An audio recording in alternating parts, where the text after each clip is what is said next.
In this video, I'd like to introduce a couple of unique issues in the Gospel of Luke and in Acts of the Apostles. We'll begin with the Gospel of Luke. When we look at how Luke uses Mark's Gospel, we'll find that he uses quite a bit of it. 35% of Luke's Gospel is drawn out of Mark. And in general, Luke is careful with his source, just as he professes that he wants to be in the prologue. He follows not only the Markan material more closely than, say, Matthew will, but he even follows the Markan order of episodes. And when he incorporates a little bit of Mark, he tends to incorporate a good chunk of Mark. But there are two sections of Mark's Gospel that he completely omits. The first one is rather large. This is Mark chapter 6, verse 45 through chapter 8, verse 26.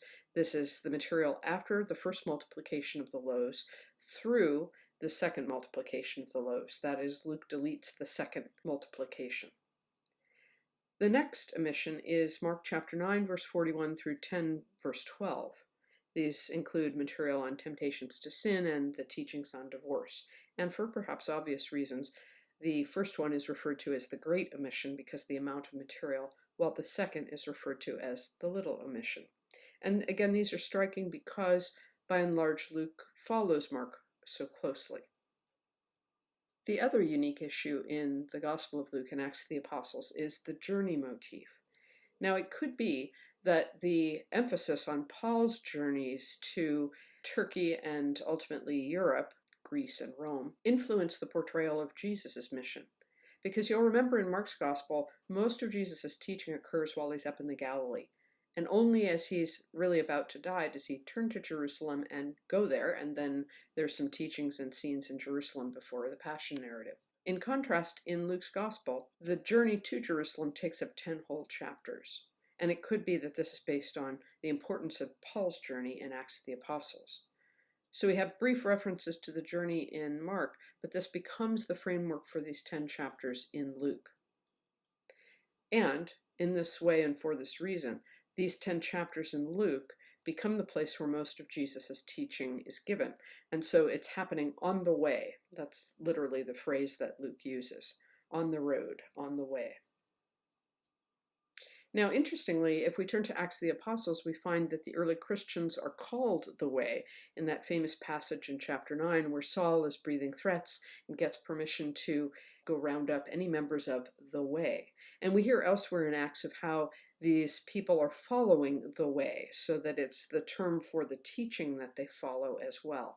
So it's a reference to their way of life, to their ethics.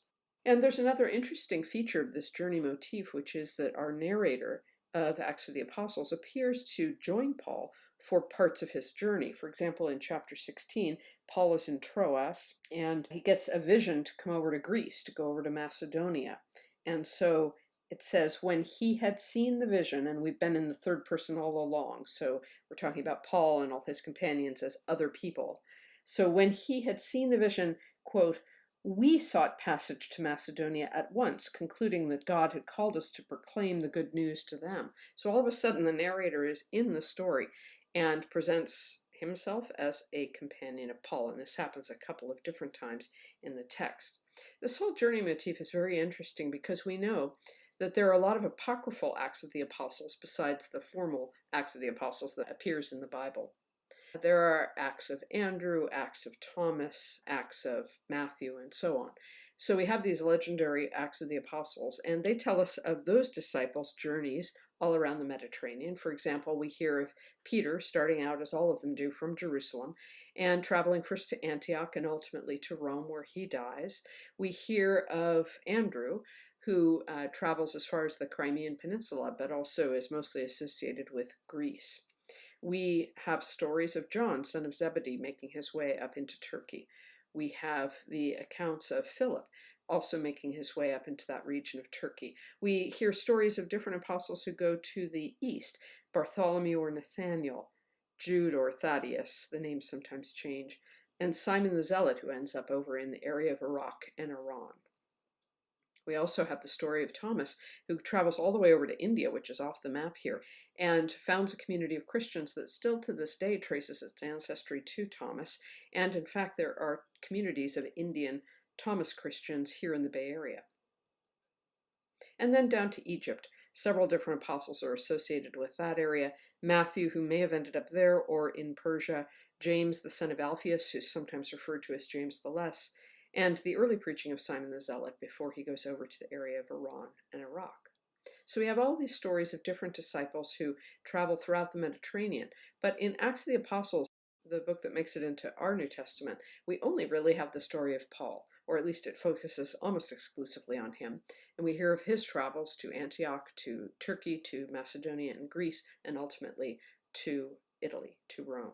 So it is interesting that our author of Acts of the Apostles focuses pretty exclusively on this one figure who was not himself one of the original eyewitnesses, but by the account in Acts was one of the persecutors of the way.